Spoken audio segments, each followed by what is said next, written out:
I'm trying my best.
YouTube fam, Life or Death fam, how y'all doing this evening? All right, we are here. We are in here. How you guys doing this evening? Right now, I am streaming on both of my channels for this particular stream because it has relevance with both of my streams. First, before I even kind of get into what I'm doing, let me give a shout to the people in the chat so far. Wealth Engineering, I appreciate your support.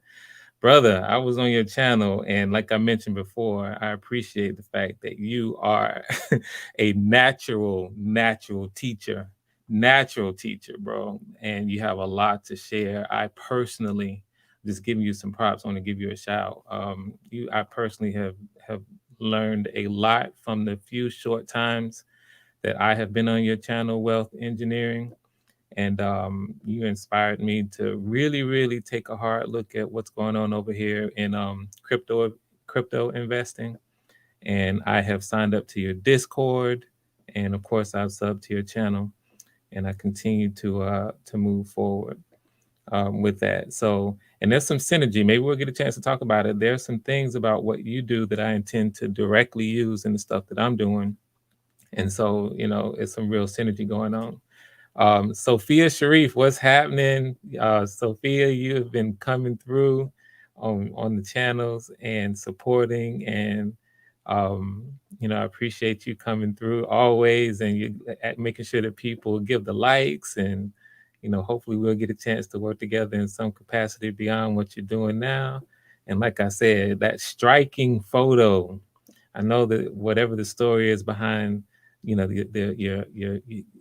meet too many people who have two different eye colors, and so that's very striking. And I think you talked a little bit about this,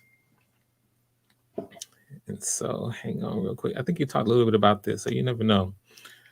Maybe this is something that you kind of go into a little bit more. Just going down here, Vaughn the Great, always coming in. Let's see, it's 7 o'clock my time over here in the East Coast. It's 4 o'clock your time, Vaughn. So glad you came on in to say what's happening.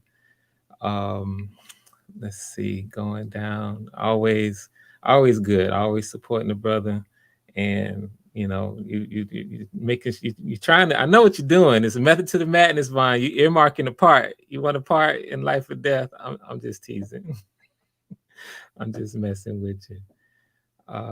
Let's going down here, and I see these other comments. I'm just skipping them just so I can go to, acknowledge everybody who's with us so far. Peter Investor, yes, absolutely. And it's obvious, and he doesn't necessarily need us to let him know that because I think he's aware. But it's always good to just get it from others, and I'm a professor also. I teach at the University of North Florida. I teach video production courses right now, 5 of them, and I rotate my courses. So, you educators recognize other educators. Before the billions, what's happening? Always good to see you in here. It's definitely been a minute. We all grinding, as you know. It's been a minute since I think I last saw you, if I remember correctly. But I know you on your grind, growing your channel. Always, this is another, talk about a group of people who are kind of coming together and moving forward. I believe that everybody here knows what Before the Billions does in terms of what he does, not exactly how you do it, but in terms of sharing information about coding, about the technical side of creating code. And correct me if I'm wrong, because I'm not in your field, Before the Billions. So definitely let me know. I'm going down here. Yeah, you're going to have to share that story at some point. You know what? I'm going to talk about that even before I get into the subject here about this.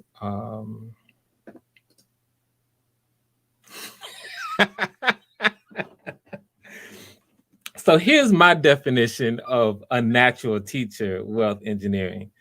Natural. See, so there are people who, all right, so we understand, what, teaching is, sharing information. And effective teachers are people who share that information in a way that is extremely um, easy for others to grasp, right? There's kind of a way to talk about things in a way that maybe is a little bit difficult for people to kind of understand. And then, there are people who kind of put it down in such, very clear ways and clear illustrations that it's easy to grasp the concepts. And that's what I'm talking about with you. You take, and it's an active thing, but it's something that you appear to do naturally, where you take the time to really break down and give us analogies for the things that you're talking about so that we fully get the core concept. And that's to me what teaching really is. It's about teaching a fundamental core concept. So anyway, I don't want to break it down too much, but you are a natural at it, sir. You're a natural. Um, I think somebody gave me some congrats on the 500. Yeah, that was just recently. We all growing. Appreciate it before the billions. Yeah, that's all. It's a journey, and all of us are just starting. I really got on my journey thanks to TLA, the lead attorney. I had this channel a while back, but I never really used it for anything. TLA was like, "Hey man, when you gonna start your channel?" Prompted me to kind of move forward. I did some other things on the channel here, and will continue to do them before I'm doing this stuff now. And once you get in and you um, start putting out the content, if people like it, they sub. And so that was now I started it in August. And so that's where I am over here, over on Life or Death. I'm streaming at the same time over here at Life or Death. Started that channel maybe a month ago, maybe 5 weeks ago. And we're up over 200 subs over there. So that one's growing as well. So you're welcome, brother. And I say it, I mean it. I say it because I mean it. So just keep putting out that just amazing, amazing content. I see your stuff growing because you're sharing stuff that has real value to people. And that's the key here on YouTube, right? To share things that other people find value. And if we can do that, then people will sub. If we can do it consistently, people will sub. And so that's what I'm going to do. Of course, I have these things that I'm doing now, but part of what this episode is about, and I'll kind of pivot towards it just a little bit. Part of what this episode of Talk with Frank Gooden is about, that I'm streaming on both channels, is I want to give some tips for actors and actresses on better auditions. Um, but even before I pivot to that, I made mention of a couple of things here, and I want to talk about it here. And let me see if I can pull up that comment real quick. Right here. So feels like there's definitely a story about it. Let me talk about this for a quick second. We live in an age now where the tools and the materials for telling our own stories, if you will, are more ubiquitous than they have ever been before. They're out here, and we can do it if we choose to. If we were, living say 50 years ago or further back, it would be tougher. It would be more of a challenge. The barrier to entry would be higher if we wanted to tell any kind of story. Maybe besides writing, if we wanted to write our own stories, okay, barrier in the entry there, generally speaking, is lower. You still would have to go through publishing houses. You would still have to, of course, write a manuscript, get it approved, that kind of thing, if you wanted to write. But in terms of filmmaking, or anything along these lines of filmmaking, telling stories in any other way besides writing a novel, those barriers of entry were high. But now we live in this age where right now we're living it. YouTube, we can do whatever we want, we can put it out. And if other people find value in it, then people will subscribe and continue to support you for what you're doing. That's so the distribution side of it is much lower, all right, to get stories out.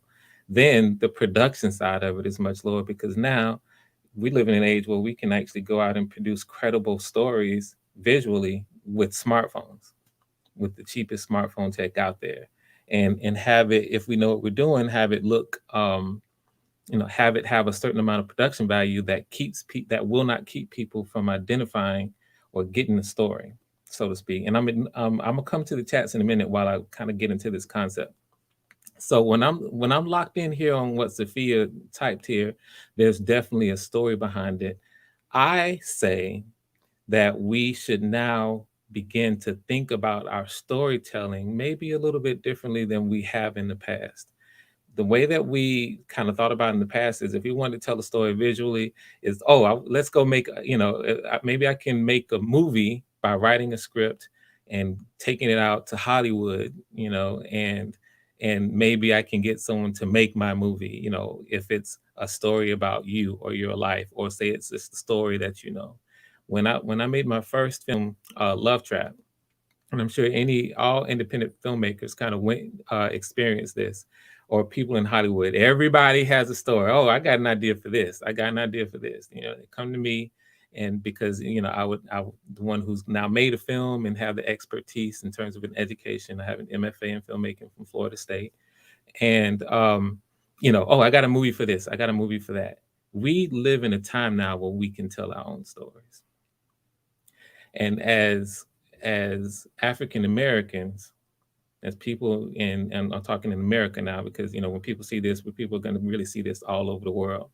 But we in general, culturally, in the States, we haven't had as much opportunity to get our stories from our perspectives out, as much as we have now in terms of the opportunity, because the barriers to entry were always so high, across the board in so many ways. And then the gatekeepers, in terms of the distribution companies, um, in all levels, just aren't necessarily checking for, to tell the stories of a cultural minority in this country where basically the population is what, 1/10 of the total population.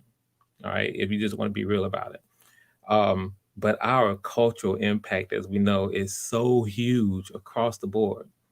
And so we have now an ability to just tell our own stories and we don't need to go to Hollywood. We don't need to go to, these established points of distribution in order to tell a story, get it out there, and then have people respond to it, react to it in whatever way. Let's do it ourselves. So when you say Sophia, there's definitely a story behind, that's, you should endeavor to tell this story, all right, because it's striking, it's really unique. You don't see many people, with eyes of two different colors. And then, to my knowledge, Black people or people of color, you know, even less so. So be the author of your own story and maybe get with people who, and that's another thing, and we can get into that. And so for me, what I'm doing now is, as I take this journey, and everybody's gonna is going right there live with me, as I take this journey of creating this graphic novel experience, is what I'm calling it, with life or death, and telling a powerful story in this medium that um, that that I feel like this story can be effective in. I want to, number one, do what I'm doing now, with helping people give better auditions, helping actors and actors better become better able to contribute to something like this, but not just this, other projects like this. Um, and then I'm going to use this as an opportunity to kind of show people how to do what I do, and if you can't, and if you don't necessarily want to do exactly what I do in terms of full production, um, you know, learn how to become a filmmaker or better video content producer. So that's across the board. Now I'm talking mostly fictional narratives right now, but really can be anything. So storytelling, filmmaking, or what this is, which is what I'm going to say is storytelling. And I think that it's something that we can do more of. And, it's interesting. I think we should do it.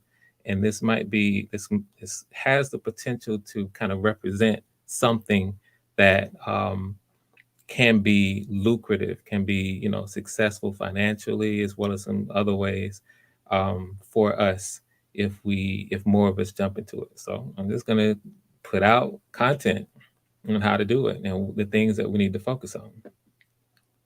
So that was a nice little soapbox right there. So I'm gonna jump off that one and go through really quick to see if there's anything here in the chat before I dive into really what the subject matter is. Let me bring this banner back up again. Tips for better auditions. Let me jump through the comments really quickly and see if there's anything else.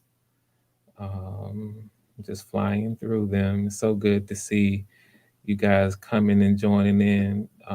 Patrice Garner, greetings and salutations, fam. Absolutely. Melissa Jane, I've been kind of stealth going through a lot of the channels. I haven't been able to contribute as much because I'm so much, I'm grinding so much right now.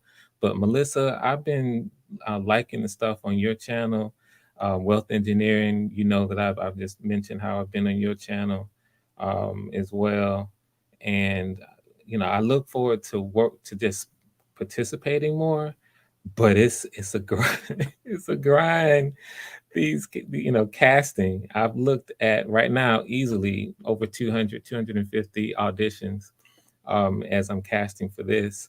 And everything that's involved with once you get callbacks, putting the videos out and sending the scripts out and all of that. So don't worry, I'm coming back. I'm coming back, and I can't wait to jump in, to just kind of participate with what everybody else is doing. But I definitely got to get this stuff done properly. I'm going down here, and I'm seeing a lot of stuff here. I don't see anything in particular. Patrice, I'm gonna do this. You've got to interview Miss Michelle ASAP. Her story is awesome, like yours. You two have so much in common. Oh, okay. I will. I promise. I will. I will. I will. Thanks for the reminder. Thank you, Melissa. And yeah, don't worry. I'm gonna focus, but I'm at the same time. I just want everybody to know my spirit. I definitely want to continue to pop in as I can. Um, Adrian Nash in the house. What's happening? What's happening? Good to see you as always. All right. All right. So we got we got these intros out of the way, kind of. So I kind of want to dive in. The whole point of this, yes, yes. Shout out to the barber. My barber is on point. He really is. I have a Latino barber. Really good dude, really good dude. His name is Alex Martinez, and I'm in Jacksonville, Florida. Good dude, and yeah, he hooks me up. I just got the haircut today. People kind of commenting on the clean. Yeah, I got clean a little bit here. Got the waves kind of popping a little bit. That's what happens with the haircut. So yeah, shout out to the barber. Shout out to the barber. Okay, so let me talk a little bit about at least the intro here, auditions. So as I mentioned in the description, when we what I'm getting is a lot of auditions that are just kind of making some mistakes, and it's not giving the people who are sending the auditions kind of a fair shake, so to speak. And what I mean by it is that because they're only making these mistakes because they just don't know about. There's a lot of these are beginner mistakes. So you don't necessarily know some of the details of things that you should do to give yourself the best opportunity to to to to showcase your talent. And so, instead of going through these auditions and just saying no, no, a quick no because you're not necessarily given an audition that I can use to evaluate what you can bring to the project. I decided, you know what, this is a good opportunity here to tell people. A lot of times this industry, as we know, can be brutal. Actors, of course, you have to get used to rejection because there's so much competition, actors and actresses for different roles. So much. Everybody, a lot of people want the roles, and so somebody like me, I'm making decisions about who I think are best for the parts, and it's not necessarily about whether or not they are better than someone else. It's just about being a fit. So of course there's going to be a lot of rejection, but I can't even make that decision about even if you can possibly complete the role if you're giving me an audition that I can't use. So I decided to make some really, really simple tips about about that, and really making know you're not too late in terms of auditions. I will be having continuing my casting process through the first week of December at the minimum. All right, all right. So that is my goal, to start giving you all some tips. Um, so I'm just gonna dive right in. All right, number one. So always audition with a monologue. Now, what we have seen, and this seems like a no-brainer, right? Use a monologue. May some beginners maybe don't even know what a monologue is, first of all. So I'll say, let's just start with that. A monologue. A monologue is what some of us do when we jump on each other's channels and we just talk like there's nobody else waiting in line to talk. That's what a monologue is. When we get in an extended soliloquy, we start and then we get it all out, an extended uh I'm trying to use it without using the word monologue. An extended time where we're speaking about something that we're passionate about, you know. Um and we can do that. Patrice is laughing. Wait a minute, I missed it. Yeah, some of us can get on here and we can monologue it up on these channels. And that's why, me, I handle that, right? I go straight to the courtesy clock. That's what I have for y'all. I have the courtesy clock, because we will get on here and we'll keep going. And then some of us will like talk, want to kind of say something for 10 minutes because it's on our heart, right? And then somebody else say something for maybe a 30 seconds, and then we're gonna get back on for another 10 minutes, like we're the only ones in here. And we all do it, and it just goes with it. Par for the course. So you know me, my solution is to put this courtesy clock on you. And you guys know about it. Woo. So that's what a monologue is. When you have an extended, period of time where you're speaking about something and you really get it off. And so prepared monologues, or dramatic monologues, are those that allow you, once you find them, to uh, speak on something from a character's perspective, and really allow you to get into the emotional state and point of view of a character. So let me share with you, for example, a lot of times when I send these out, I will share something like this, where this site is, a site that I've personally reviewed that has really, really good monologues for actors. And you see, they are kind of broken up, monologues for actors: female comedy, female drama, male comedy, and male drama. And I've gone through them. And what I'll send is, I'll let them know that, for the purposes of my show, a dramatic monologue is something that you should consider. So when I'll just click on the first one here.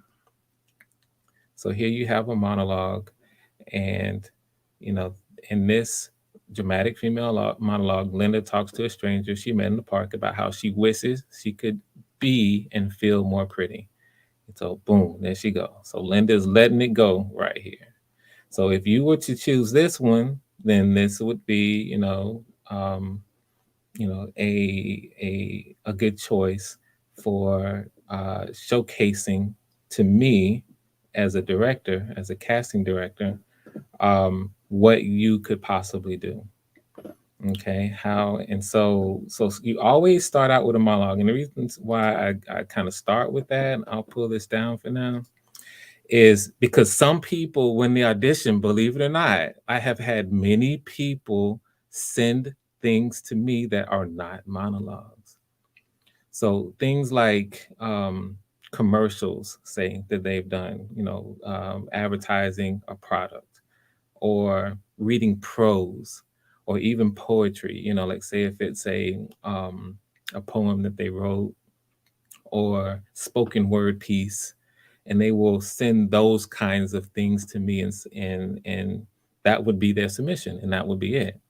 Well, I those are cool, and those showcase certain, different things, but they do not showcase to me someone who's directing the piece, um, that any ability for you to envelop yourself into another character, consider things from that character's perspective, and it doesn't show me your ability to connect emotionally with the material. It doesn't show me any of that stuff if you send me a commercial. you know it lets me know what you sound like. Now these are voice acting. When I'm casting for right now are for voice acting parts, and that's another part that's so cool about where we are right now in the stage with technology, being able to do something like this where we can, I can cast for talent, voice talent, all over the country. And I'm fully intend to fully utilize it in this piece and create something that has a potential to be very, very powerful, only using voice as opposed to making an actual film. So that's another thing. But I don't have the ability to find out whether or not you can actually do it if you're not using a monologue. If you don't choose a monologue, I cannot do it. So number one, it might seem obvious. Always audition with the monologue. Here's what I'm going to do. I'm going to be checking the chat, and if you have questions about some particular point here, just to keep it on topic, I'll be checking for it. And yeah, watch out for the courtesy clock. And I'll stop and answer the questions. I want this to be as interactive as possible. And you know me, I'll bring you up too. If you wanna, I'll drop the link here. Let me go ahead and do that now. Somebody, while I'm going, if you just want to come up and ask in person or share your own perspectives about anything, that hey, I'm not, this is absolutely the place for it. All right, so let me drop the link just in case as well. All right, so if you want to pop up, you're welcome to. If you don't, that's cool. I got a lot to cover here, so however we roll is however we roll. I'm not doing anything tonight. Okay, so let's see. That is the link. Wealth engineering. How do you make the audience feel anything in a monologue? All right.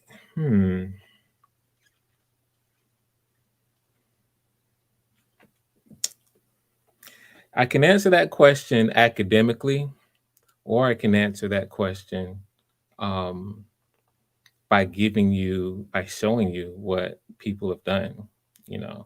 So just because the answer to this question, and let me bring this up real quick because this is actually Patrice. What's happening? Hey, Frank, how are you? Happy Friday. Happy Friday, right? I'm getting up on here Friday. Right now, my daughters are with their mom, so I'm over here just ready to dive back in, and so I'm doing good. How about you?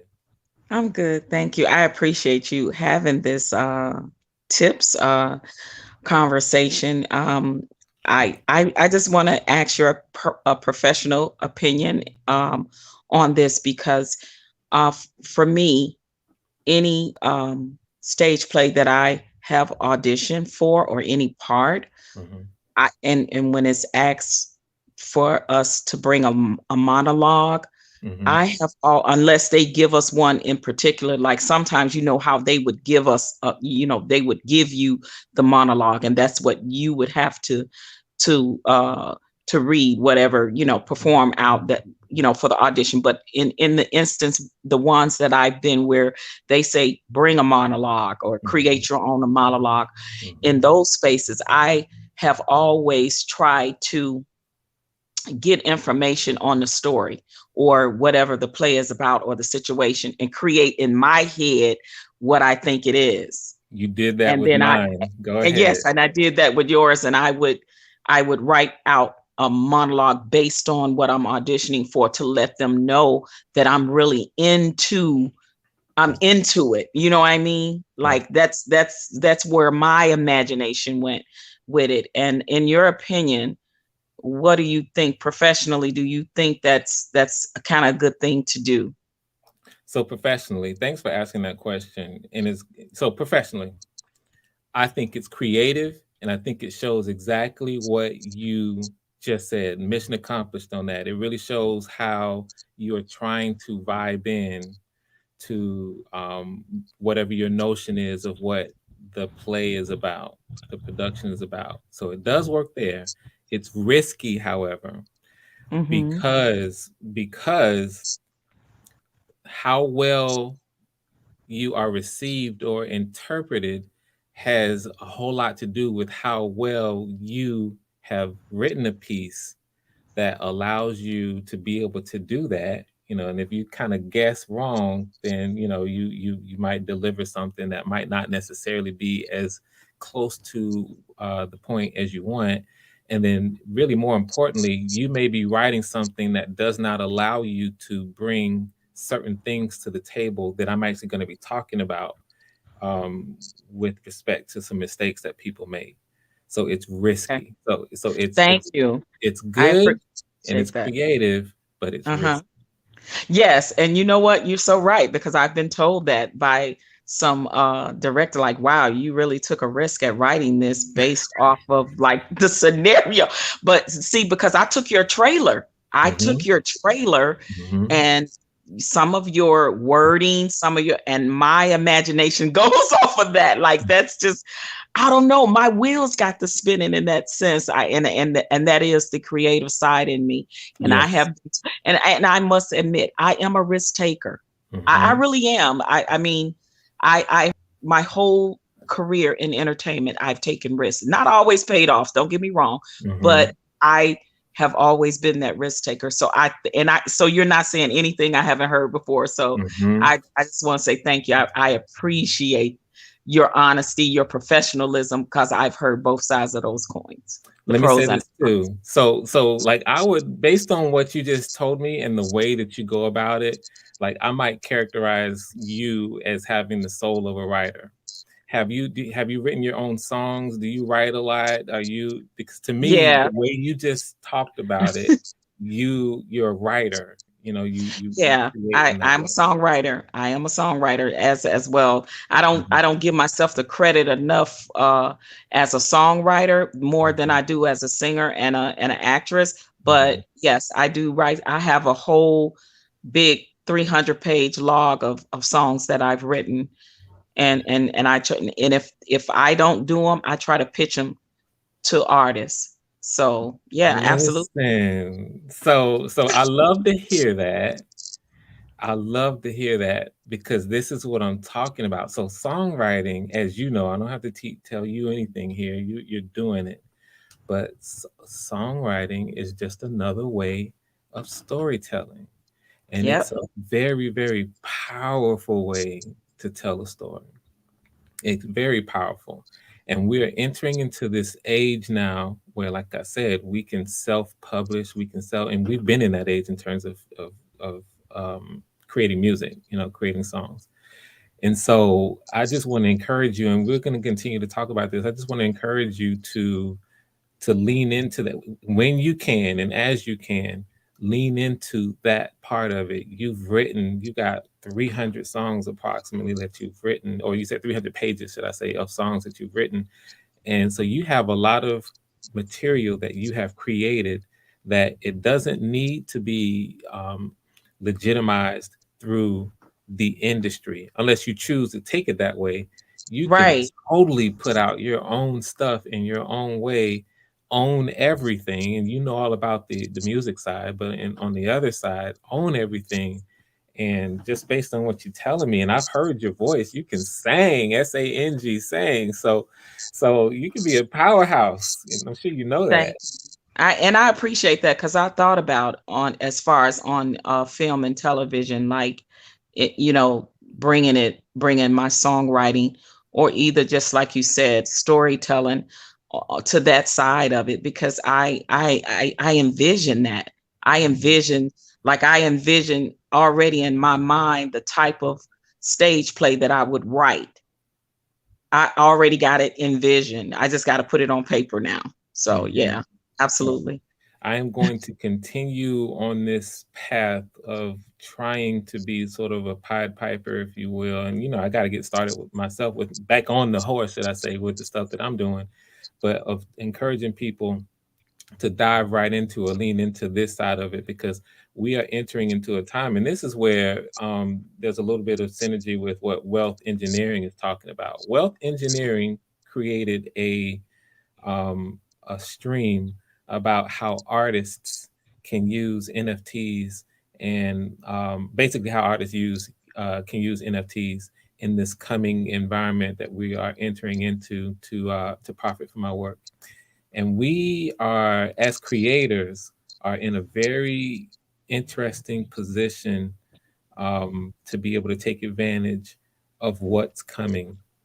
um and I'm going to make another stream about it, because wealth engineering is kind of talking about it from the tech side, which I Mm. appreciate. And there's a lot. I mean, he has a thorough and very like foundational understanding of of of the capabilities. But I look at it from the creative side.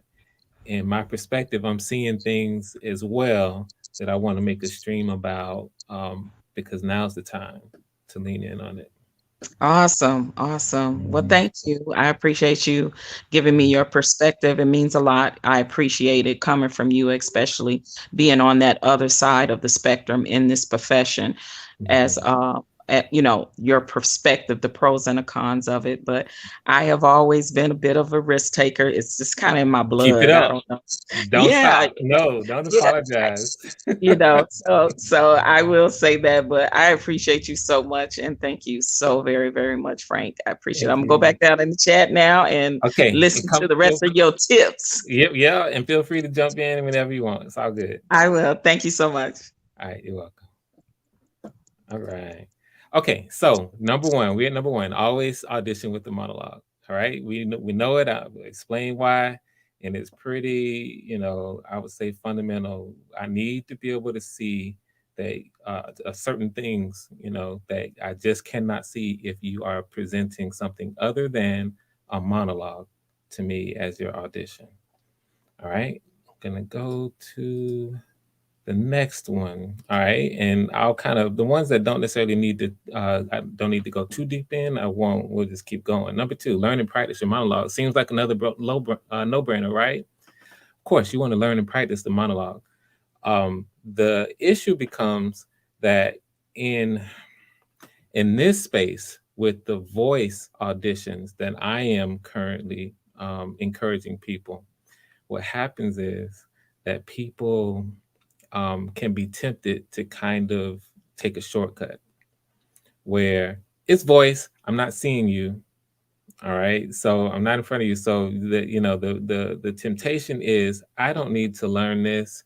I can just practice it a little bit reading it, but I don't necessarily have to commit it to memory. And so I can just go ahead and read it. Now here's the issue with that. When you're reading, you're not living in the emotion. All right, when you're reading, you're not living in emotion. I can hear clearly when you're reading. And if you're reading and you're not emotionally connecting to the piece, and this goes without saying, this is obvious if you were to show up in person and give a monologue. Imagine showing up in person and you're standing in front of me and you got your paper and you're reading the monologue. All right. You're not showing me anything and it's obvious, but beginners think that they might be able to get away with not actually doing the work and learning your monologue because I can't see you. But experienced people can absolutely hear you when you take that shortcut. And so I want to make sure that I just say here, you got to learn and practice your monologue. When you do, it frees you from the material and it gives you the opportunity to make you're in the emotional point of view of the character. And that's hugely important because that is part of the essence of a performance. That's the essence of drama. Just think about real life. When when you or I have some sort of emotional response and we're speaking, okay? Angry, upset, elated, ecstatic, whatever it is, um, we are not thinking about the words that are coming. We are living in our emotion, and the words are forming and they're being born out of that. All right. So whenever you are performing, you have to be in the same emotional state where you're not thinking about forming words or anything. You're in the emotion, and you have to internalize what you're saying to the point where the words are coming out, they're coming forth, they're springing forth from emotion. And that's what all the any talented actor or actress does in terms of performing, generally speaking, for the camera. And I think generally speaking it's kind of like that for theater too, but rules for theater are just a little bit different than acting for the camera. So I have to reiterate this point. You got to learn this monologue. um, and even if you don't get it 100%, committed to memory, memorized, come as close as you can, as much as time permits. Um, if you can take the time to actually learn your monologue before you present it, the better, because that's going to free you up to be able to live in your emotional state. Whatever the emotional point of view is, how I'm calling it, emotional point of view of the character. Um, and I can tell if you're not doing it. And that allows me to make certain judgments. And that's what, remember, this is a competitive environment. If you're not taking the time as someone who wants to be a part of the project, let's say it's a project that you're taking seriously, and you're not taking the time to learn it so that you can give yourself the best opportunity, then what am I going to think about um, whether or not you can assume a role if I cast you? What am I going to think about you and your commitment to the professionalism side of it, the commitment to actually learn it? I'm not going to think too highly of it, right? Because you wanted the part and you didn't even take the time to learn your monologue, which you are using to show to me that you are capable of taking on a role, right? Right? Then that makes sense. Let's see, I'm going to the chat here. Adrian, the human voice is an amazing instrument. There's so much that can be communicated through inflection and cadence. I believe that's why text and written communication can be challenging. 100%. 100%, Adrian.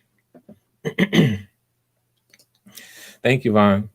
Um, so, so be sure, and a lot of this is for the beginners, but and this is why I really want to take the time, because most of us are not professionals when it comes to acting, or maybe even some of these other parts in terms of filmmaking. Most of us aren't professionals. Working actors, you know, are in the industry at some point, and working as and they're there because they understand a lot of these things.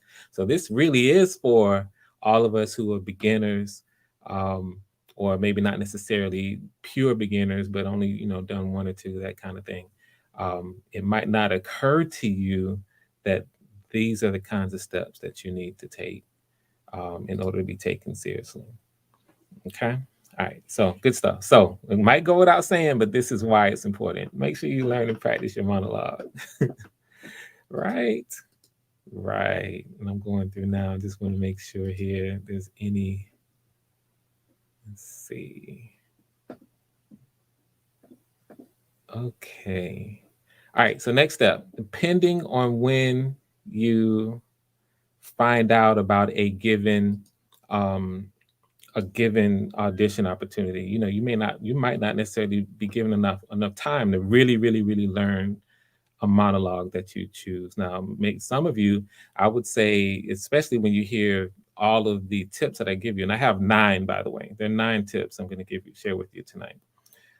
Maybe by the time you end this, you're gonna take my advice and kind of come prepared with a monologue based on the things I'm telling you, so that you always will have something that you can audition with. That's your go-to. If you've been given the opportunity to choose whatever you want, which is what I do.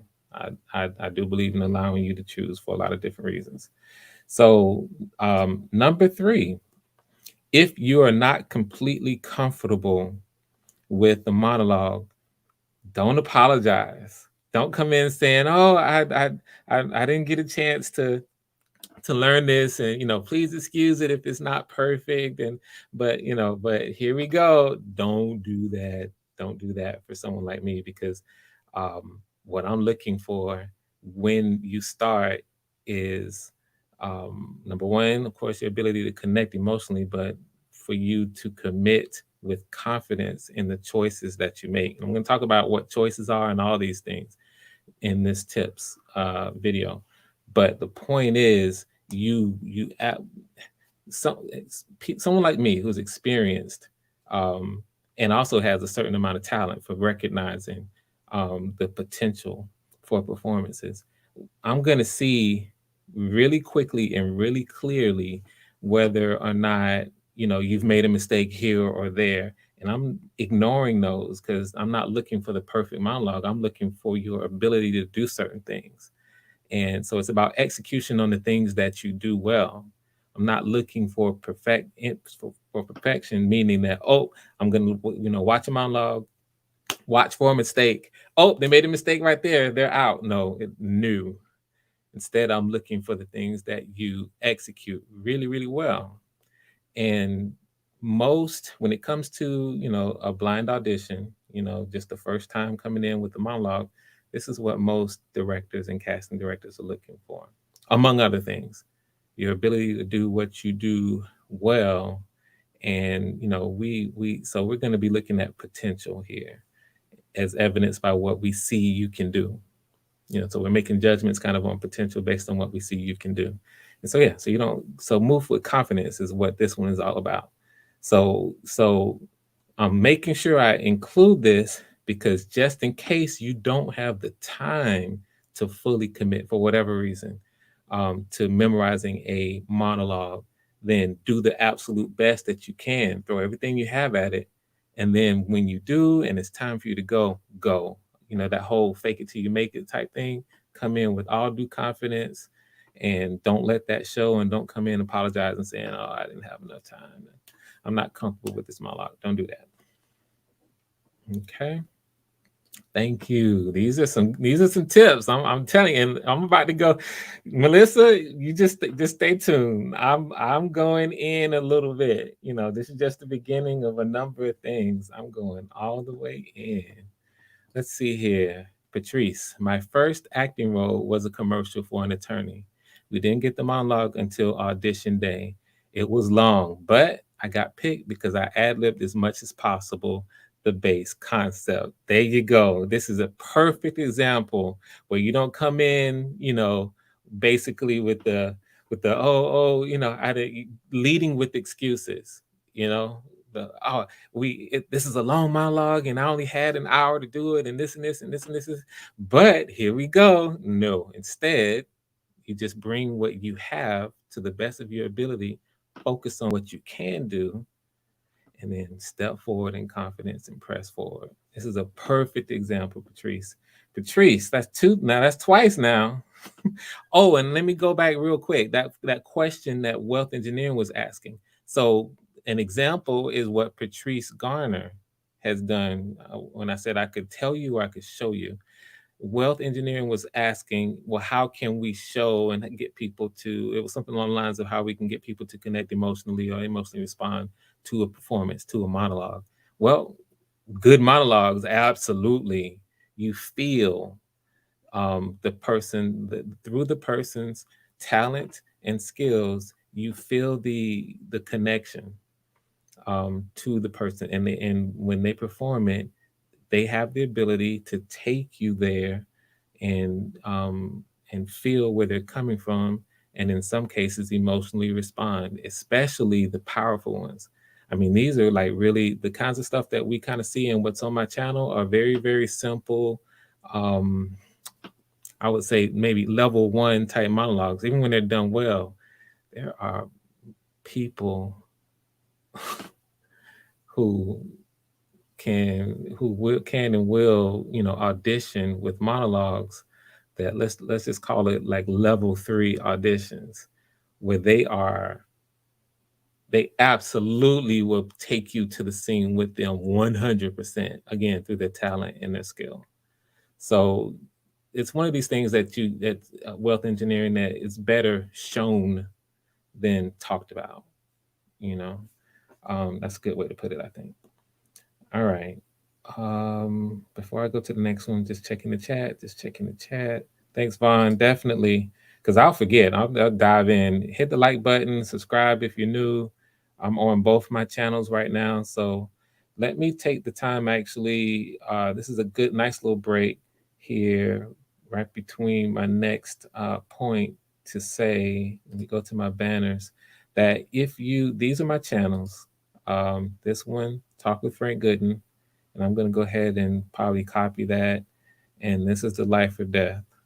If you have anybody new that has not yet subscribed to both channels, then please do so. All right. If somebody, I might have to start making more people mods so I can get other people to kind of do this.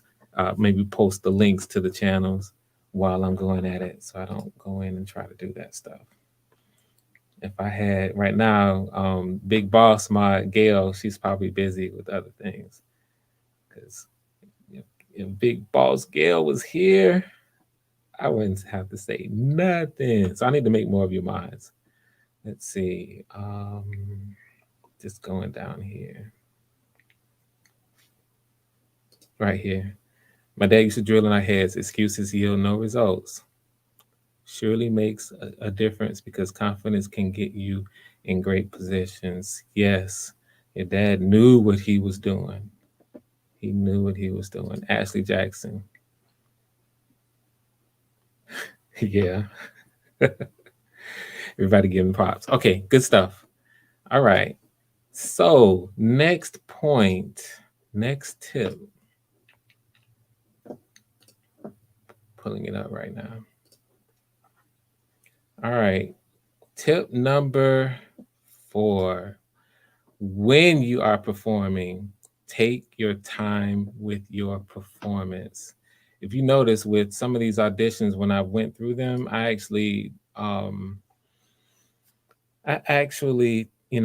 let some people go a couple times because, again, this is for beginners. A lot of times, beginners kind of think that if they can flow through with speed, with pace, like with the fast pace on their audition, that it maybe shows that they've mastered the material. And I just want to kind of point out, it's not about say how quickly you say it. Don't, if you're a beginner and you're thinking like that, always just take your time to say, you know what, I can slow down. And I'm not saying have a slow pace.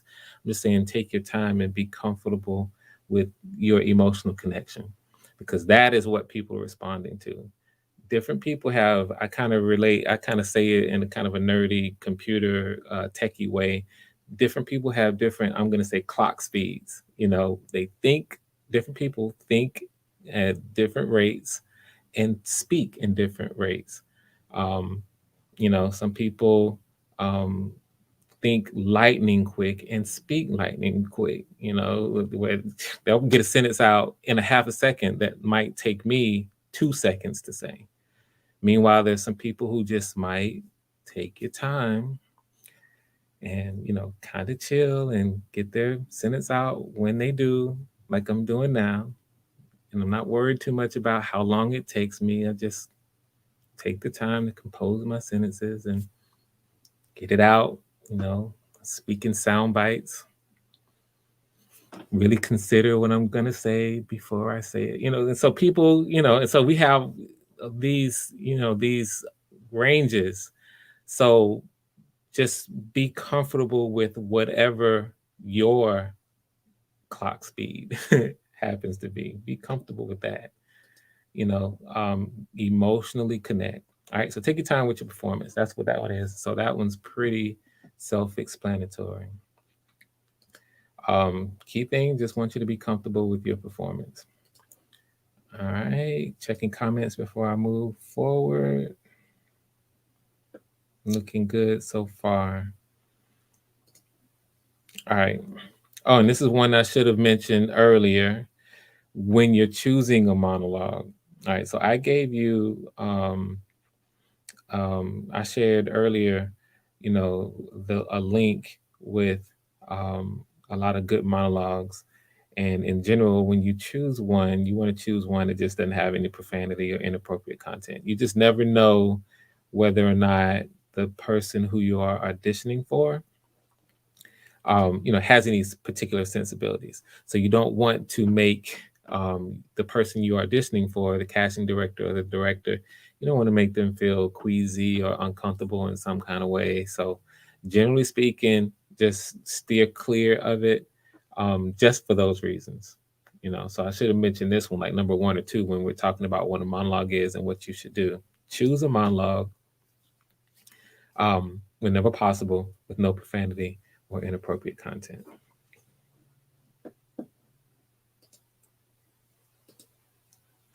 Adrian, are you talking about me when you say speaking in sound bites? No, I was not. Do you know what? And see, you know that because you do. You speak in sound bites.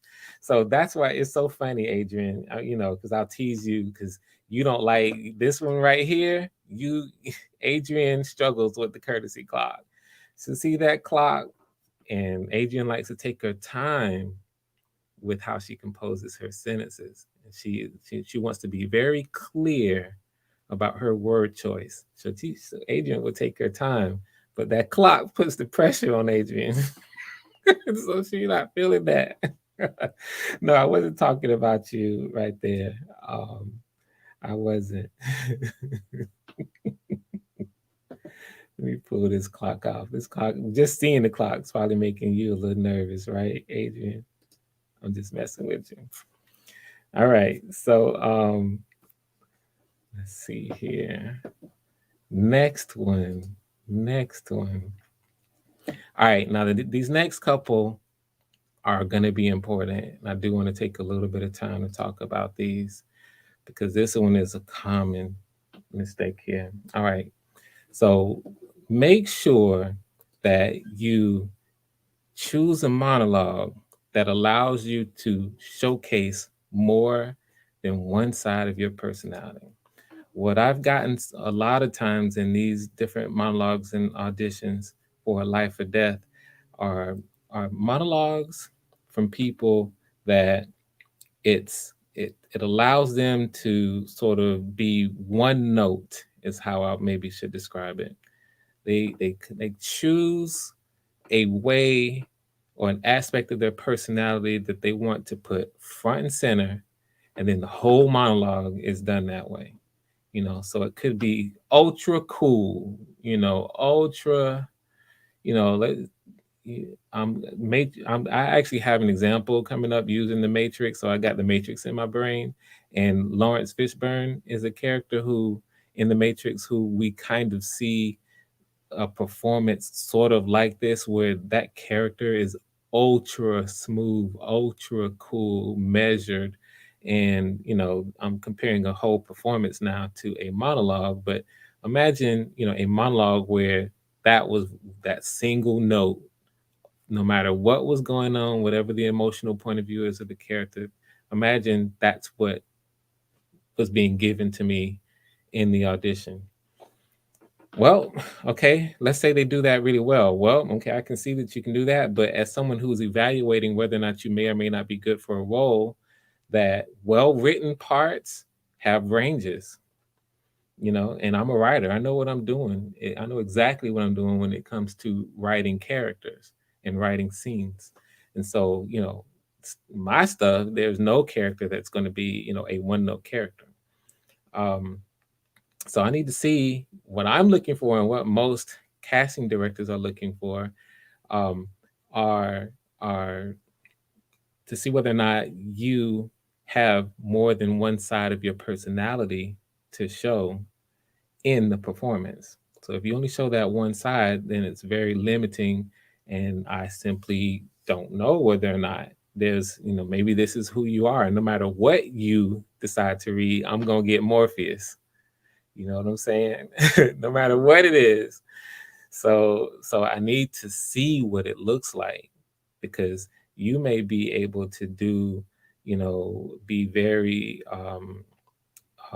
very focused and sober minded, like a like like a like a Morpheus, like a Lawrence Fishburne character in The Matrix, for one thing, and then you may be able to pull a Jack Nicholson in A Few Good Men, um, with something else. But if you only show me one, then that's all I can judge you on.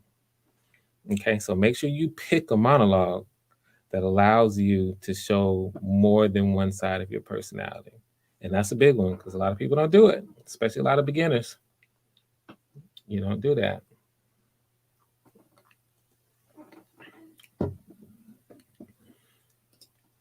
Um, yeah.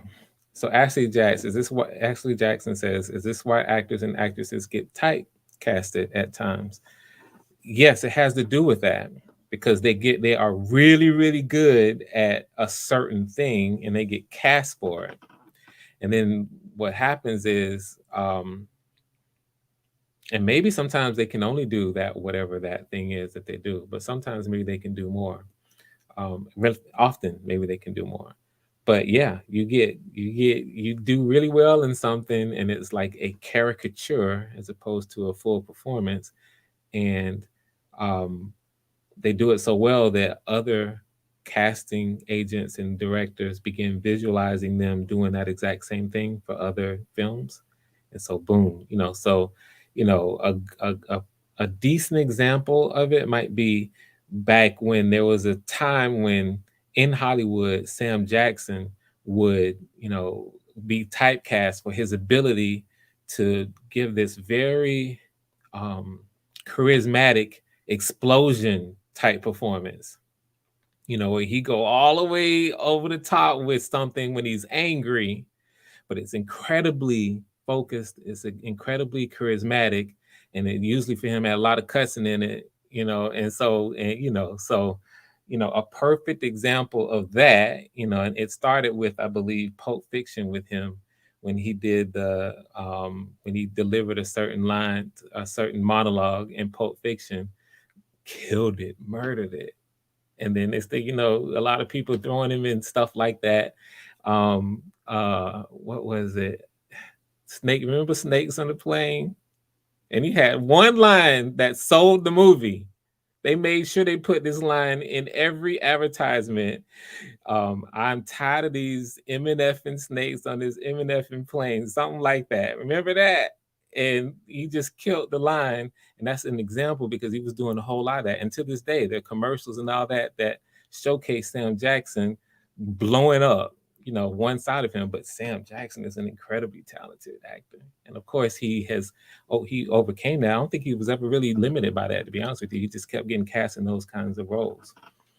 I'm going down here. Another example. Yeah, don't be one dimensional. That's where it's coming from. I had something else in mind I was going to talk about as a counterpoint to that. And it'll come back to me. But bottom line is what Patrice is saying here. Don't be one dimensional with your um, with your monologue. And that really leads directly into the next one. So I can kind of talk about number 6, and number 7, kind of hand in hand. Express more than one emotional point of view. This is big, um, because what we need to be, even when you, all right, let's say you choose a monologue that um, maybe is the kind of monologue where the monologue itself is not necessarily taking you in places where you can showcase different parts of your natural personality, necessarily. You can still take that monologue, and usually good monologues have these, where you can take an emotional point of view within the monologue, that you've made a choice emotionally, that you're now doing something with a particular part of the monologue that emotionally is different, dramatically different than some other part of the monologue. And so choose monologues that allow you to be I'll just take some, some that we kind of call opposites. Emotionally angry, while maybe emotionally ecstatic about something, or emotionally completely indifferent, about something, or something else, just different emotional points of view on something that's happening.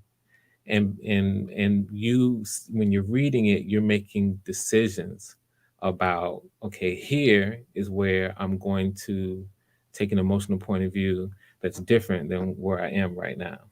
So I'm talking a lot around it. So here is where I think I need to give us some examples of what it looks like. um, so what I'm going to do is I'm going to link this with number 8: make active, bold choices. Because when you have a monologue that gives you the opportunity to make choices, maybe I'll even pull one of these so I can tell you after I show you this example.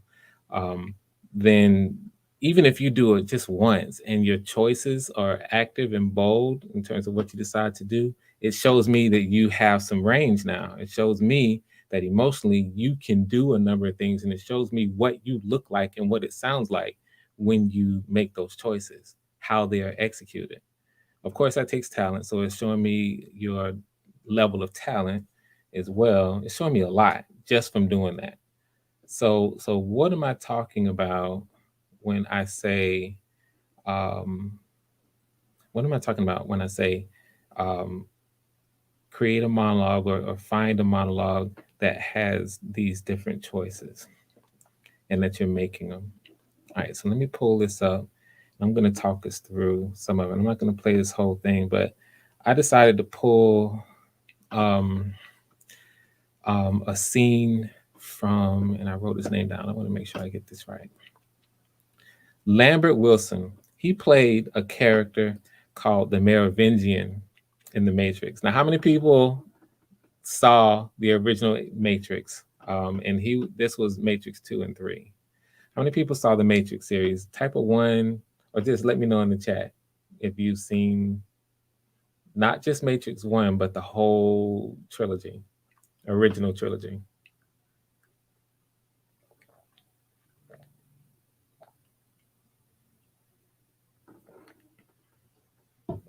All right, Sophia has, Ashley has, probably a few other ones in here as we go. I decided to pull this particular character in the Matrix because it's something that's old. It's something that people don't necessarily think about too much. Um, and this particular actor playing the Merovingian, Lambert Wilson, he's a French actor. He did a brilliant job of making and committing to a lot of very nuanced choices in his performance. Now, this is a performance, this isn't a monologue, but you need to see what I'm talking about and what it looks like so that you can then find monologues that at least allow you the opportunity to make a choice. Um, okay, and so on the Matrix, Sophia didn't catch the last one. That's cool. I think you're gonna recognize what I'm talking about from Matrix 2, because that's what I'm about to pull from.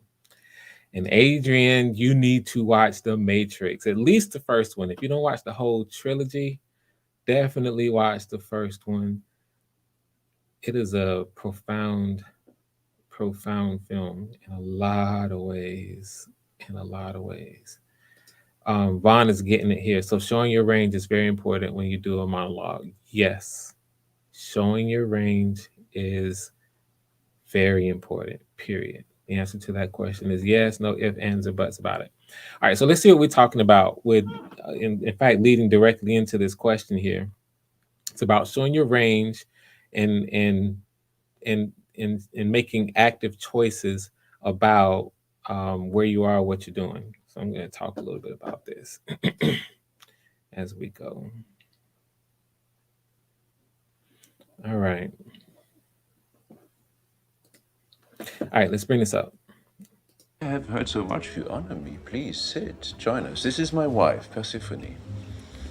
Something to eat? Drink? Of course, such things are contrivances like so much here, for the sake of appearances. No, thank you. Yes, of course. All right, so right there at the very beginning, I'll play that one more time. Hit type of one if you heard that with no problem. I'll play that scene one more time with this actor. I'm just gonna wait right here till I get a one. Make sure you guys heard it.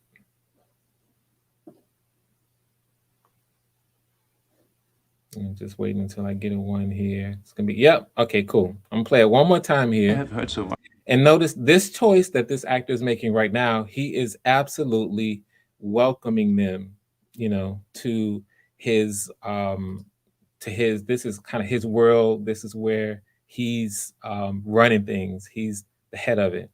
So we see him, he's enjoying himself, and very cordially, you see that he is inviting, this crew to his table. Much you honor me, please sit, join us. You hear it's, there's no interpretation.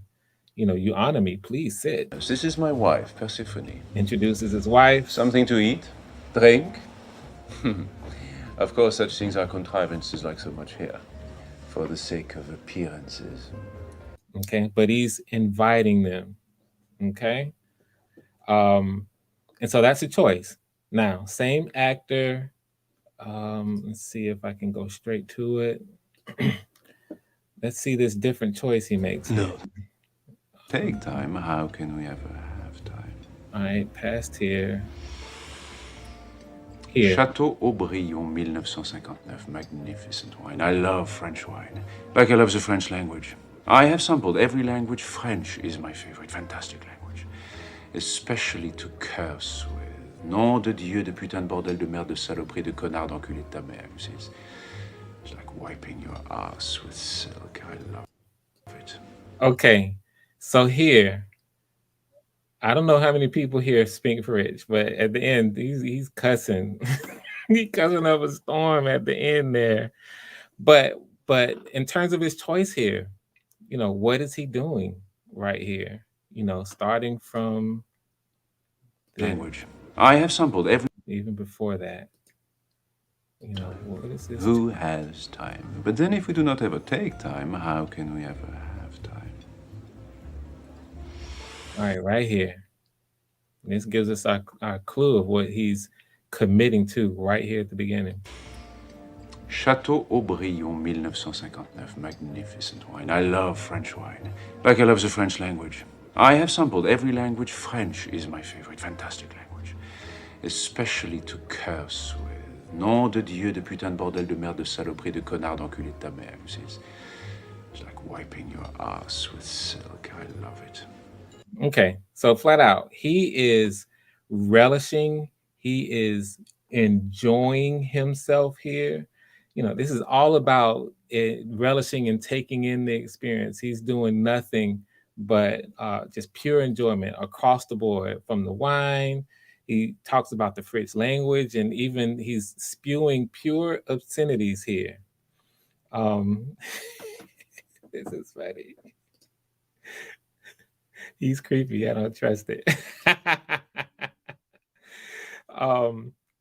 But he's enjoying even, throwing these, cussing in the French language. And he says at the end what he thinks about it. It's like wiping his behind with silk. He loves it.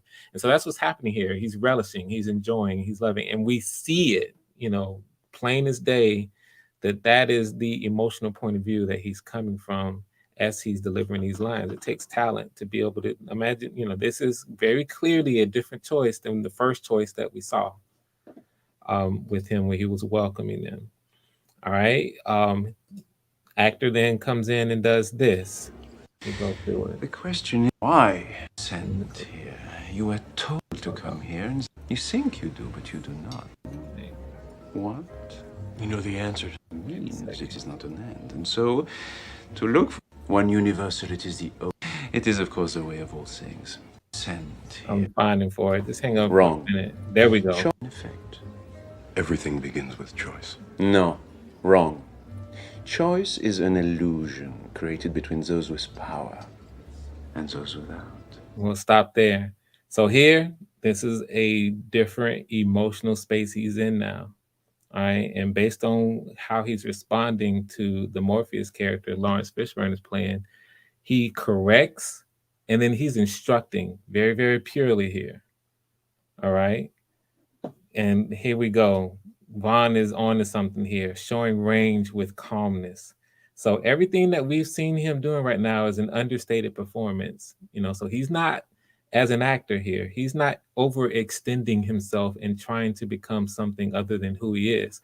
So, and that's really important. When you're deciding on what monologue you're choosing and you're performing, it's important to stay within yourself, who you are. You don't have to become someone else's idea or some exterior idea of what, say, anger looks like or something else looks like. And we're going to see an example of that with what I'm showing you now. So these are choices here. He corrects and he's actually instructing now. He's very, very direct and demonstrative. He's speaking with authority here on this subject. Those with power and those without. I'm going to back it up a little bit. One universal, it is the only real truth. Causality. Action, reaction. Cause and effect. Everything begins with choice. No, wrong. Flat out. No, wrong. Choice is an illusion created between those with power and those without. Choice is an illusion created by those with power and those without. Now, that's a profound comment in and of itself, guys. Remember that one. Remember that one. The people who wrote Matrix were dropping gems. Anyway, all right. So that's what's happening here with this actor's choice so far. All right. So let's go to further on. Now, something very, very different here. Gonna take us forward to, okay. Give me just a second. Okay, here we go. Same actor. Let's watch what we see him do here. Keymaker, I've been waiting for you.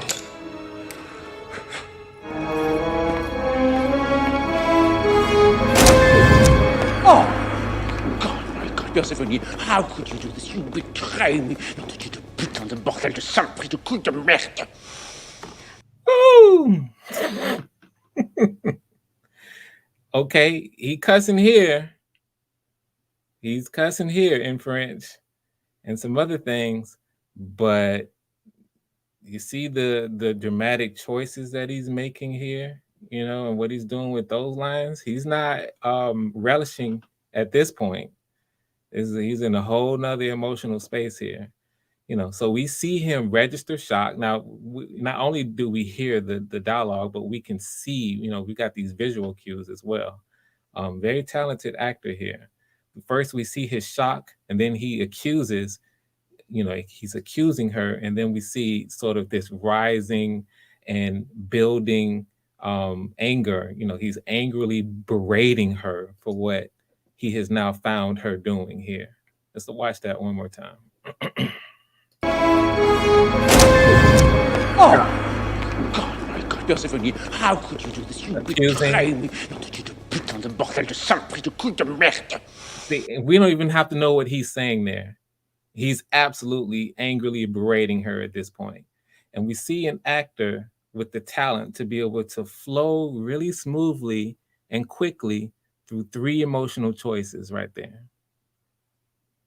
Okay? Now that's something that happens in reality if we are going through something, but to have the talent to be able to first of all, recognize these things. Now, whether or not, my role as a director would be to make sure that they don't miss these beats, and then if they have the talent to pull it off, boom. So who knows if the director made sure here or whether or not the actor did the scene study to be able to then do these. But these are all very specific choices.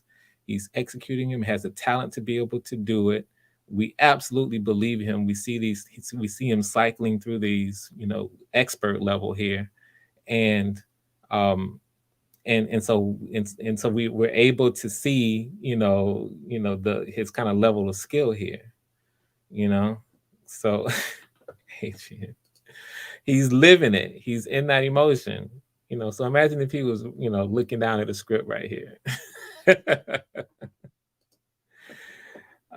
So point being here is that this is just a different choice, and I would, based on what we saw in the first scene when we first met him at the table, I, as a director, would never know that that's how he would interpret that unless he showed me. See what I'm saying? I would think, would I even know he's capable of that? It would be smooth. It would be, it would be something else. Okay. And so these are the elements of good acting. So good actors have the kind of the fundamental thing that has to happen is you have to have that ability to tap into the emotional context and connect to it and then express it in a real way. That's fundamental. You also have to understand the choices that need to be made that the narrative is calling for here. And so it makes completely sense. For those of you who haven't seen this scene is about Persephone, that's her character, straight up betrays him, and he catches her in the act. And so that's what happens here. And there's some other things going on here. I'm going to answer that in a minute when I go through these. What do you consider going over the top? Good question. All right, so let's go through the last couple things. So we saw that. Let's just play this out a little bit. Cause and effect, my love. Cause? There is no cause for this. What cause? Let's just do that. Just this right here. This is a very sincere thing he's doing here. With his questioning after, his response to what she just said. Again, something that we wouldn't know he was capable of unless he showed us. My love. Cause? There is no cause for this. What cause? You see that? There's a whole lot that we can do that has to be done here. That you have to understand the relationship between these two. This is hinting at a very sincere and fully formed relationship between these two characters. He is sincerely questioning what's going on here with her. He wants to understand. This is a completely different emotional choice. All right. Indignation, maybe. I think it's more of he just sincerely wants to know what she's asking here. We can play that a couple times. I don't think it's indignation as much as questioning. What are you talking about? Watch it one more time and then we'll keep going. Cause and effect, my love. Cause? There is no cause for this. What cause? Look at her. What cause? How about the lipstick you're still wearing? Lipstick? Again, Lipstick? What craziness are you talking about, woman? There is no lipstick? Still straight up questioning here. He really is coming off like he's perplexed at what she is talking about. Questioning, wanting to understand. But then what happens? She wasn't kissing your face, my love. Yeah, woman, this is nothing. C'est rien du tout. It is a game. It is only a game. Oh. So let's look at his face and let's see what he's coming across now. My love. Yeah. Oh, recognition. Okay, understanding now. You can't play a game. This is recognition. Okay, I see now. Kissing your face, my love. Yeah, woman, this is nothing. C'est rien. And then immediately now, this is more of an explanation. He's almost justifying here. C'est rien du tout. It is a game. It is only a game. Okay, so he's trying to explain. He's trying to justify. They know what he's talking about right here. All right, this is good stuff. I love it. I wouldn't say that, but it's something else. We'll use that word for now. How about that? He was kissing something else. All right. So then So is And this this? is going to be the end here. Have fun. All right. So we see this realization now. Get his expression.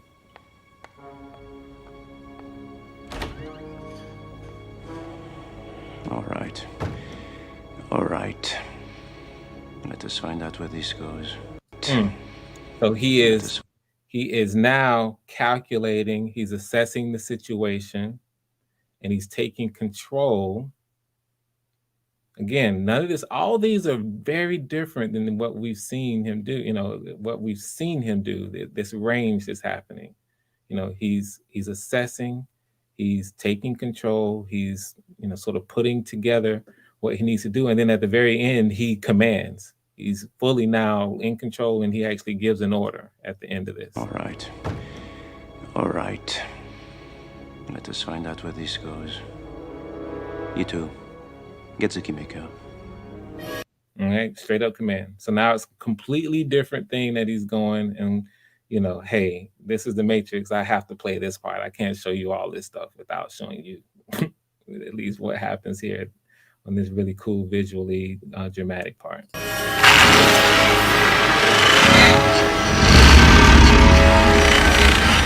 That's a nice trick. I cannot go back. I'll handle them. Handle us.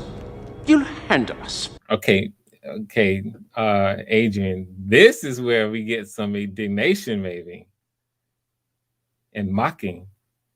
Handle us, you'll handle us. The subtext here is, who are you? You remember, you don't know who Neo is. He doesn't know at all. And so he's hearing this, and this is the Merovingian. You don't know who he is in the Matrix. He's a bad boy. All right. More respect. Wait. Trick. I cannot go back. All this coming from I'll the handle factor. Every single one of these are Handle us. choices. You'll handle us. You know, your predecessors had much more respect. All right.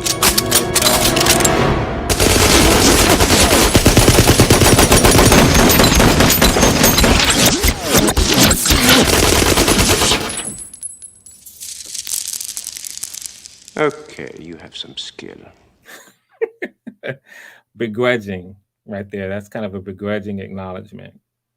All right. And so, point being here is that, yeah, these are a number of different things, and this is actually scene writing here. And so, you're making choices sort of within the context of what happens in a scene.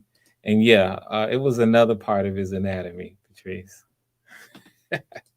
What's happening? Welcome. Let's see here. We've got creative Lael Sheaf. Welcome. Helena S in here as well. Yeah. So what I'm getting at here is that these are the kinds of, this is what it looks like when you make different creative choices with respect to sort of your emotional point of view and some other things that make up character work. Things like whatever the point of view is, what you want or need out of a scene or a particular character, and the actions that you take, and some other things, subtext. I'll probably do another whole video and series of videos about certain things that make up dramatic performances. Point being, this is what people talk about all the time when we say we need actors to make choices, right? Because when you're reading and you're interpreting your lines, we have to know emotionally what you are doing so that you commit completely and fully to it. When you do that, you connect your talent to your body, your instrument, and then you bring it forth, you speak out of it. That is what we connect to as an audience, as other human beings. And so this is part of why filmmaking, when you're working with real life, real people, real emotions as your palette, as your art form palette, this is why it's so powerful. And I would make an argument, may be the most powerful art form. Because if you can make somebody feel a certain way, especially when you're talking about storytelling, you are now influencing how they respond to stuff. And so you need to be able to show that. If you are auditioning for a role, I need to know that whatever your ability is to do that, I need to know. But if you're choosing monologues that don't even give you an opportunity to show it, or if you're choosing the monologue that gives you the opportunity to show it and you're just rolling right through without taking those opportunities to show it, then how can I, as a director, cast you or give you a fair opportunity at being cast if I don't see it? Okay. So just those 2 points alone should be helping a lot of people once you see this, with choosing monologues that give you the chance to do it so you can go in and do it, because so many people just don't know. Right? Right. So you've never seen The Matrix? Yeah, you got to watch The Matrix. And definitely watch it before, Matrix 4 comes out. That's in December. Okay. So Creative Lael Ashif is asking, any upcoming projects? Yeah, that's what we're working on right now. I'm casting for Life or Death. So please go to my my Life or Death page. I don't know which one you're watching this from, Life or Death or Talk with Frank Gooden. And let's see here. What I'll try to do is before I go, make sure that I link that so you can see what we're doing, because I'm casting for Life or Death, a graphic novel, a live graphic novel experience right now. It's a really special project. I'm looking forward to what we do with it. Thank you, Vaughn. Thank you, Vaughn.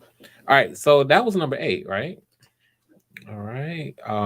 Making active choices. That's what it looks like when you make an active choice moving forward. All right, so last one, number 9. And it's a real simple one. Really, really simple. I'm going to drop the link here before I talk about it, or right after I talk about it. Try to know what you're talking about. And what I mean by that, and I'm going to drop this link just in case we have somebody who wants to click in and ask a question. And yeah, so if you have any questions about anything so far, or any other question about some aspect of auditioning, or really maybe anything, to be honest with you, then definitely hit me up. Is when you pick a monologue, what I like to tell people is, first of all, try to find monologues that are really, really close to the experience, or maybe something that you've had, so that you really, really can identify with whatever the experience. But just in case you haven't, or say you were given a monologue from someone and they say you have to do this, and it has concepts that you just are unfamiliar with, take the time to research the actual concept. Or if it has a word that you just don't know what the word means, take the time to look up the word and understand it in the context before you try to perform it. The worst thing in the world for you to try to do is to just take a monologue, or even pick one, and it has something in it, a concept or a word or a number of things that you just don't know about, and you're trying to perform it. Know what you're talking about. That's what this one's about. Make sure that you know what you're talking about. We have the OG Patrice calling back in. Definitely glad you stuck around.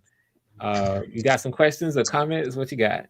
Yeah, I got a question, because actually it was written in the comment by Black Girls Getting Their Shift Together, which is actually a good question. But Okay. this is good stuff. So I'm staying to the end, because I love learning and growing as an artist. So this is very, very helpful. So thank you for that. You're But welcome. she had written, and it made me think about it too. And maybe you can shed some light on answering this question. And I'm looking How for to it too while you're talking. Yeah, she Mhm. had asked, what's the best way to memorize your lines? Was that way back? Yeah, it's been a Okay. while back. Okay. Yeah. All right, go ahead.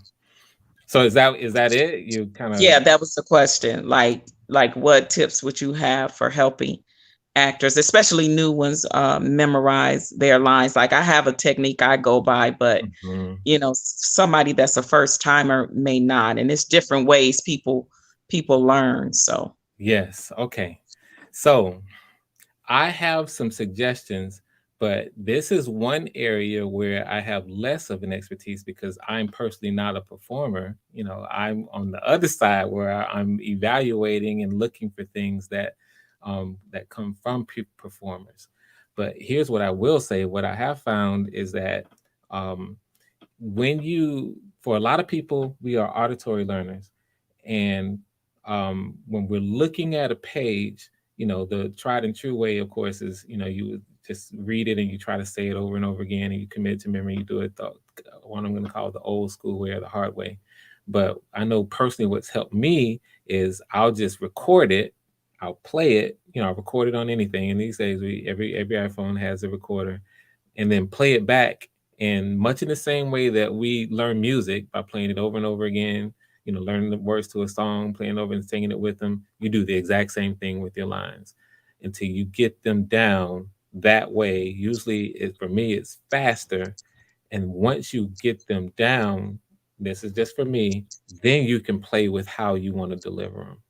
So for me, that would be you know, the way that I use that works really well, really, really well for me. Record it, play it over and over again, say it with it, and next thing you have those lines down in no time. You are so on it, because that's my critique, and I'm also a chopper. What I do is I kind of chop it down, Mhm. especially if it's a long line or some long lines. I chop it down and just do little, but like maybe a paragraph by paragraph or something like that. But I absolutely, that's the first thing I do is record it. I read it, Mhm. over and over. I record it, Mhm. and I continue to like go over it over and over. Same way I learn a song. If we can learn all the words to,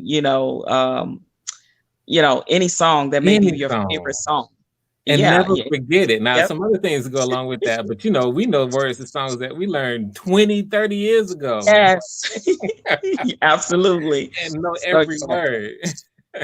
yeah, so that's the way I learned for sure. So thank you just for, I guess I don't know if she's still in, but she had asked it a while ago, and I thought it Thank was a you. good question. And it's If good you that you even are giving these tips from a perspective of a filmmaker, because like you said, you're not on this side of it. So, but that was spot on, spot Thank on. you. Thank you for kind of bringing us back to this and for just looking for ways to further underline what we're talking about, because that's exactly the spirit of the stream. It's all about helping others as much as possible with realizing their potential.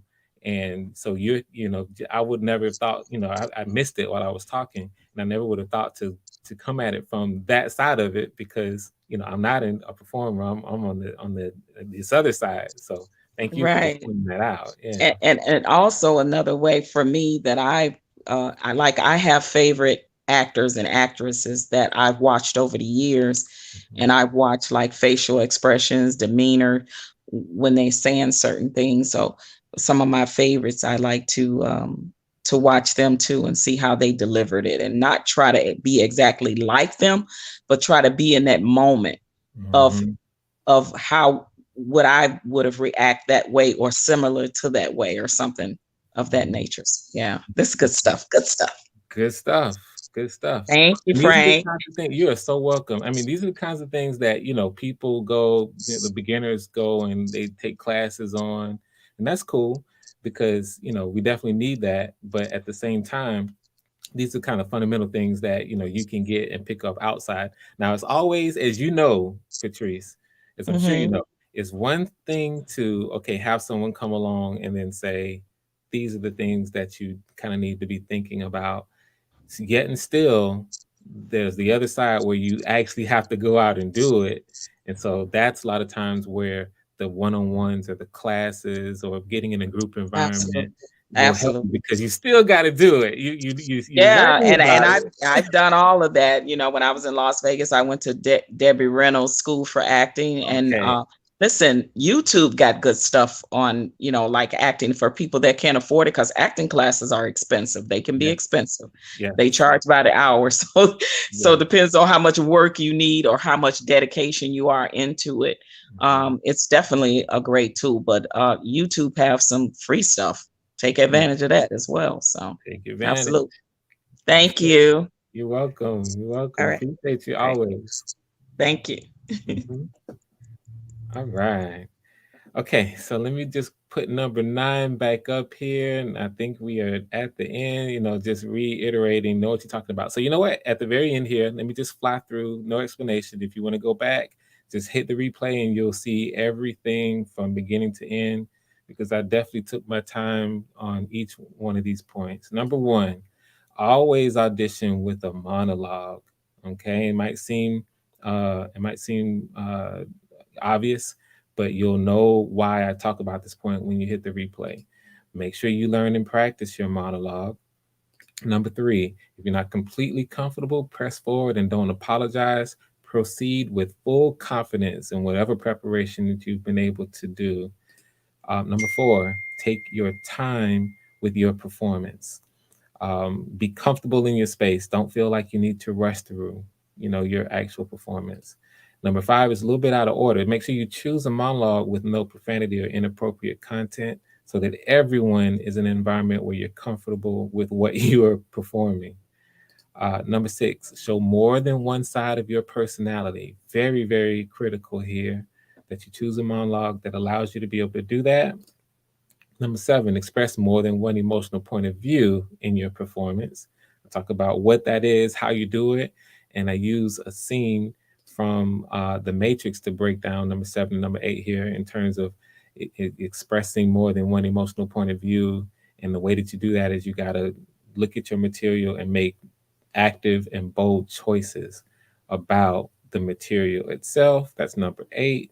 And then number 9, know what you're talking about with your monologue. Don't get up there and be forced into a situation where you're performing a monologue and you just don't know what they're talking about. I see that sometimes when it comes to monologues or even actual performances where, say science fiction, where they, the dialogue or the monologue, the line calls for the actor to say something that is technical. So it might be science fiction, or say it might be something related to tech in some way, computers, and they deliver the line. And when I hear it, they did not know what the heck they just said. They just delivered that. They just said the words. That is, you don't want to be in a situation where you're in a monologue and you're in an audition and you do something like that. So take the time to study and know exactly what you're talking about. Okay. Adrian, these could almost be dating and courting tips. Really, Adrian? I'm trying to see if you serious, or I'll have to go back and look at it. Maybe. I mean, I'm halfway dressed for it, right? I got the kind of the nice little collared shirt on. I got kind of the suave little undershirt on. This is a Friday, kind of chill. I got the fresh haircut. So maybe this is a dating tip too, right? Ooh, Adrian, you are hilarious. So glad you with us, Adrian. All right, let me see here. Okay, so you must, yeah. So Tony, you must know a little French, because I had to look up what he was saying. I did that a long time ago. I'm like, this dude is committing. What is he actually saying? And when I looked up what he was saying, I'm like, yeah, it's a good thing he's saying that in French, because when he that first line, he definitely made it sound like, I mean, that point was well taken. The French language can make anything just sound beautiful, how it flowed, but he was definitely cussing up a storm. Yeah, absolutely. Great scene and transformation. Absolutely. Talented actor. Props to, I'm going back to his name again, Lambert Wilson. And there's a lot of just, that's one of the things I think I'm going to do as I continue to do these. I'm going to break down the elements of performance and what some of the greats, how they work.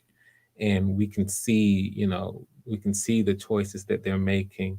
And almost more than anything, of course, there's the raw ability and the raw talent to connect, right? And then for us to be able to see what they're going through emotionally. That's just raw talent. But then the skill side and the intelligence and the scene study side of it is that to understand how these are all very, very deliberate choices that they're making with speed, with they're flowing through, absolutely flowing through emotional states and choices and points of view and actions. And the best fly through them, absolutely fly through them. And it's what we do in life. And then so the reason that the skill side is understanding these choices, not just making them, but understanding why, understanding the context. We would never be able to make with one of the scenes that we just saw, where he's explaining and questioning Persephone of something that was going on. We would never get that performance without the two of them understanding a whole lot about what's happening there that's not present in that scene. So making correct choices as well. So anyway, it's a lot of brilliant stuff going on. Let's see.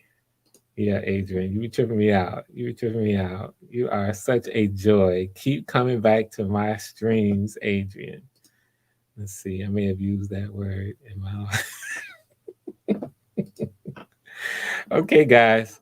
So yeah, we're at the end. Hopefully this has been instructive. We also, of course, wanted to be entertaining as well. So hopefully this was instructive, helpful for you, entertaining. And I'm going to continue to do these across the board. I'm going to make some more of these as it relates to acting, but then I'm going to really tackle this storytelling thing that I'm on to now in many different ways as a filmmaker, and basically create buckets of content that address different things, as it relates to, what storytelling is and the things that we have to be as a director, as a writer, as a creator, things that we have to be knowledgeable of. And really, if we're going to be, consistently excellent with our work, stuff that we have to master in order to do it. So yeah, I'm looking forward to doing these. Patrice. Oh, so it looks like Sophia must be heading out. You must have mentioned that somewhere earlier. You're gonna get around to it. From wherever you are, Adrian. Thank you, Peter. I appreciate it. Very helpful. Can't wait to see how this whole thing comes together. You are so welcome. Ashley, can't wait to soak up more good advice. You are so welcome. Ashley, yes, this whole thing, I'm happy to do it, and I'm definitely going to keep going. And I'm definitely looking forward to seeing how this whole thing is executed. I got the plan now, so I can see it, but now it's a matter of executing all the way. All right, so good stuff. You know how I am with time. I don't want to belabor us too much. We're having fun. We had fun, and we're at the end. If there's anything else that anybody wants to ask, then we can do it. Otherwise, I'm sure you got other places to be, other stream. Those of us who are up here YouTube stream hopping, I'm sure some other spots you want to be at as well, if you're not streaming them at the same time already. So we'll definitely let you go. My job is done on this one. My purpose has been achieved. Share some secrets that will hopefully help you with your auditions. I'm continuing right now, so hopefully some of the people who are auditioning will come to this, kind of see this, respond, and and then deliver something that might have been even better than what they were going to do before they watch something like this, for life or death. Yeah. Okay, so I'm gonna check the comments one more time, and then I think we're gonna head out. Thank you. Yeah, look like we're good. We are winding down. All right, so without further ado, I invite you to attend the callback sessions tomorrow. I've got a little bit of work to do to make sure that my people have what they need, and hopefully we'll have enough people to have a few tomorrow and Sunday as well. So I am inviting you to come on out. That's tomorrow at 3 p.m. Eastern. And you see that it's already been scheduled on my Life or Death channel. And also for Sunday, same thing. And anytime I have something that I need to bring up on either channel, I'll just pop in. All right, this has been fun. You guys have made this so great for me. Thank you for spending these 2 hours with me. And you know what? I will see you on the other side. And type something nice for me in my outro. You know how I roll. All right, later, guys.